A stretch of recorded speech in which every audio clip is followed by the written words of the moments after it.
Gracia y paz, amados hermanos. Ayer me preguntó un amigo una cosa y después de hablar con él le pregunté si podía, después de esa conversación, hacer un vídeo en cuanto a esa reflexión. Él me dijo que claro que sí, esto también queda en el anonimato, pero él me preguntó y me escribió sobre el hecho de que una iglesia norteamericana le había hecho una propuesta de trabajo. Él está pastoreando en una iglesia hispana, pequeñita, y recibe un salario de la iglesia, pero llega justito a fin de mes, no va muy sobrado, pero tiene lo necesario. Tiene lo suficiente, solo que esa iglesia norteamericana está empezando un proyecto de abrir una iglesia hispana, es una iglesia bastante grande, entonces le ha ofrecido muy buenas condiciones.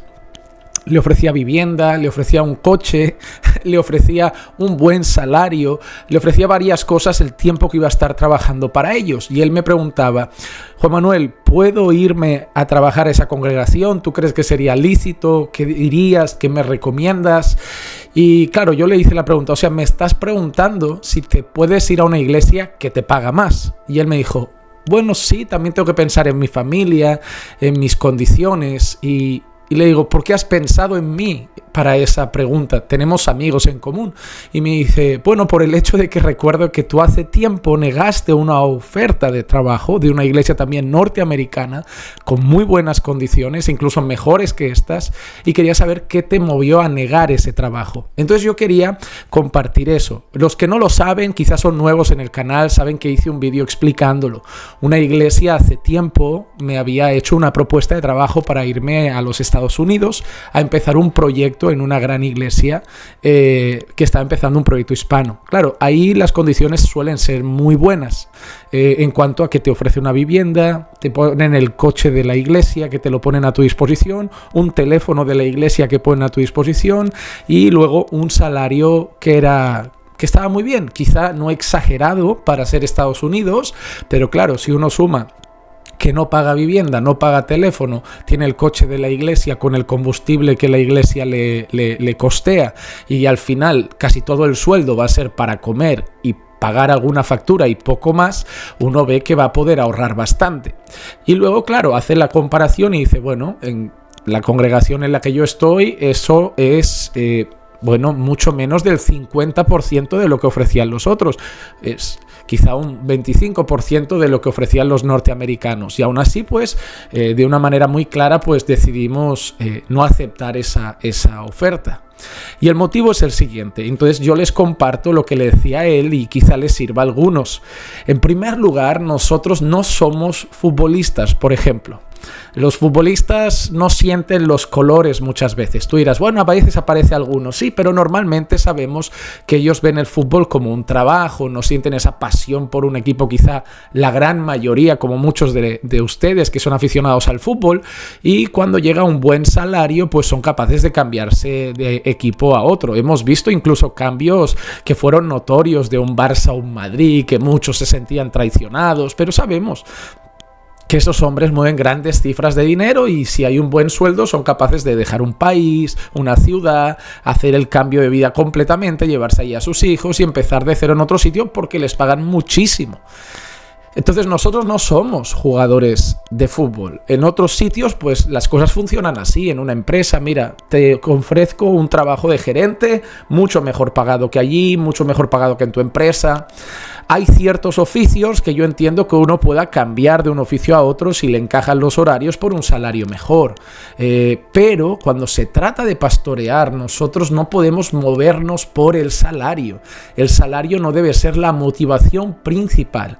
Cuando la Escritura habla de los pastores y dice que lo hagan voluntariamente, no por obligación, no por dinero, también esa es una expresión que aparece. El dinero no debe ser la motivación para el ministerio pastoral. Cuando uno es pastor de una iglesia local, y eso lo quiero explicar en otro vídeo, es muy diferente a cuando uno es un predicador itinerante, uno que va viajando de un lado para otro. Cuando el Señor lo establece a uno en una iglesia local, el vínculo que se hace con ese pueblo es muy grande. No lo tienes con otras personas. Es decir, yo viajo a veces, visito iglesias, comparto en iglesias y tengo muy buena amistad con personas y personas que les tengo afecto, y cuando llego me siento muy a gusto la mayoría de veces porque somos hermanos, pero el vínculo que tienes con esas personas con las que desayunas a veces, comes a veces, cenas a veces, que ves casi todos los días de la semana o varios días de la semana, con las que compartes los domingos el culto y luego sales y compartes el día y a veces llegas por la noche a casa, que sabes de sus inquietudes, de sus problemas y de sus luchas, de sus batallas familiares, que te comparten sus cargas. Entonces todo eso hace que tengáis una vida en conjunto, y un pastor acaba siendo alguien importante en la vida de esas personas. Para muchos es un personaje de internet, pero para esas personas es alguien que hace parte de su vida de manera importante. Entonces nosotros no nos movemos por el dinero. Nosotros, al menos, considero que deberíamos movernos en oración, saber dónde el Señor nos quiere. Yo no digo que un pastor jamás pueda cambiarse de congregación, no estoy diciendo eso, pero somos hijos de Dios y siervos de Dios. Deberíamos orar por lo menos para tener la garantía de que ese cambio lo damos bajo la dirección del Señor y no por motivaciones equivocadas como el dinero. Claro, yo lo puedo disfrazar.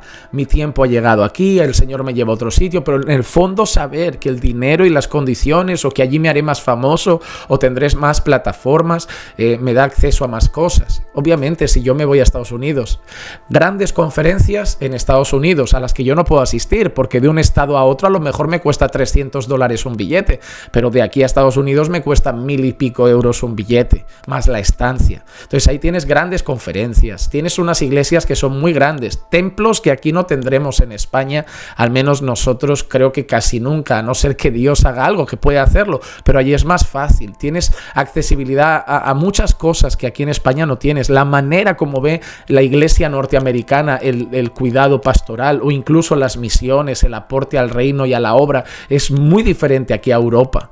Entonces, claro que los ojos se pueden ir inclinando para allá, pero tú tienes que tener claro dónde te quiere el Señor. Entonces, el dinero no puede movernos. También en otra cosa que tenemos que pensar es nosotros, cuando somos puestos como pastores de una iglesia local, el Señor nos designa un labor con esas almas, con esas personas que ha puesto a nuestro cuidado. ¿Cómo va a afectar a sus vidas el dejarlos de la noche a la mañana? Bueno, yo les puedo dejar a otra persona, ya, pero tú has sido su guía, su pastor. Esa transición debería hacerse con mucho cuidado y con mucho tacto. No puedes simplemente abandonarlos. Yo he conocido pastores que de la noche a la mañana dejan una iglesia y me escriben iglesias diciendo, es que se fue, nos dejó, no volvió, se fue a América, se fue no sé dónde, se fue a su país y nos ha dejado aquí. No tenemos a nadie, estamos sin pastor. Un pastor jamás puede hacer eso. Un pastor jamás puede pensar en sus intereses y moverse sin considerar los intereses de la congregación. Cuánto más los pastores debemos vivir la palabra de Dios cuando Pablo dice que debemos considerar a los hermanos como más importantes que a nosotros mismos. Es decir, tener en cuenta a los hermanos antes que tenernos en cuenta nosotros. La Biblia dice en una ocasión que no hacemos nada buscando nuestros propios intereses, sino los intereses de los demás. Tu corazón pastoral se mueve por buscar el bien de esas personas.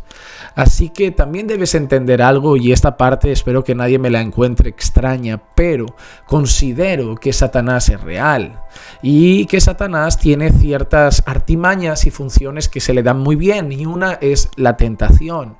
Él sabe cómo tentar, y aunque algo venga de manera suculenta y aparentemente sea una bendición, porque es buen dinero, buena congregación, buena situación, va a haber buena escuela para los niños, buen todo, entonces dices, mira, es la iglesia. Al final Dios no te va, es una iglesia, eso no lo puede hacer el diablo. Sí, ¿por qué no? Nunca sabes ni siquiera si es una buena congregación lo que hay detrás. Yo siempre les recordaré que cuando me llegó esa propuesta, ¿cuál era la condición que había en letra pequeñita también? Bueno, una vez me llegó una invitación de una iglesia a pertenecer allí a ese movimiento, muy buenas condiciones, pero tendría que predicar los mensajes que me daban ellos. Yo simplemente los exponía, pero ellos ajustaban la temática. No tenía esa libertad de ser yo mismo en el púlpito y exponer conforme a mis criterios, sino que me tenía que ajustar. Y yo, ¿qué puede haber detrás de eso? De que yo tenga que empezar a ajustar el mensaje a los requisitos de una convención o de una denominación o de un movimiento. Entonces, Satanás puede ser tentador. Imagínate el resultado a lo mejor de irte, cómo puede afectar a la iglesia local en la que estás ahora y qué puede pasar mañana. Y mañana llegas allí y la gente que funciona de esa manera por contrato, en un año te puede echar, en 2 años te puede despedir. Así como te han contratado a base de talonario, mañana contratan a otro porque no les resultas efectivo y a la calle. Y vuelves a tu antigua iglesia local. ¿A qué? ¿A pedir que te vuelvan a abrir las puertas como pastor cuando los cambiaste por dinero? Cuidado con las tentaciones del enemigo, que a veces vienen abiertas y propuestas como cosas lícitas. Necesitamos tener más discernimiento. Y por último, yo creo que también es algo que es sumamente importante, cuando se piensa en una iglesia local y el poder cambiarse de una iglesia local a otra como pastor, nosotros debemos entender sobre todas las cosas que no nos servimos a nosotros mismos y que servimos al Señor. Y que el Señor también dice en su palabra, teniendo abrigo y sustento, estad contentos. Si ese pastor en su iglesia tiene lo necesario, tiene abrigo, tiene sustento, no tiene excesos, no tiene tanto como va a recibir en otro sitio, pero tiene lo necesario, debería estar contento. No debería ir corriendo detrás de otras cosas. Yo no digo que una persona y un hombre, un cabeza de hogar, no busque siempre la mejor condición de su familia.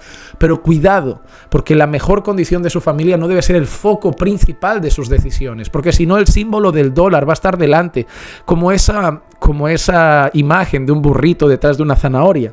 Pues va a ser como ese burrito detrás del símbolo del dólar. Teniendo sustento y abrigo, debe estar contento. Entonces, ¿por qué me quiero cambiar de iglesia? El dinero es lícito para realizar ese cambio de congregación. Nos movemos por contratos y salarios. Deberíamos movernos por dirección de Dios. ¿Cómo va a afectar a la iglesia local mi abandono en mi cargo?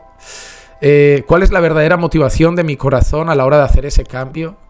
Entonces, ya no puedo decir que yo estoy donde el Señor me ha puesto, sino que al final estoy donde a mí me interesa estar. ¿Es Dios el que quiere realmente ese cambio para mi vida? ¿He orado lo suficiente para buscar ese cambio y he examinado mi corazón? ¿Estoy contento con lo que ya tengo o es una actitud de descontentamiento o ingratitud lo que me está moviendo al final a querer progresar económicamente sin importar lo que se queda atrás? Puede ser una tentación del enemigo para que yo luego eso tenga repercusiones que afecte a la iglesia local que dejo, luego me queden a mitad de camino o no me vaya bien o tenga que cambiar el mensaje. Son muchas cosas las que hay que considerar, pero yo no digo y repito que nadie pueda decir no te puedes cambiar de iglesia, empezaste a pastorear ahí, te mueres ahí. Muchos empiezan en un lugar y ahí siguen. Yo no sé ya cuántos años llevará MacArthur en su congregación, o cuántos años estuvo R.C. Sproul en la misma, o cuántos años pastoreó Piper antes de jubilarse en la misma, y aún así sigue, creo que como una especie de pastor honorario, honorífico, por ahí, pero ya no ejerce la predicación seguida. Muchos son llamados a un lugar y ahí acaban sus días. Otros no, pero hay que examinar el corazón para ver qué te motiva a hacer esas cosas. Un verdadero pastor considera las ovejas antes de considerar su bolsillo.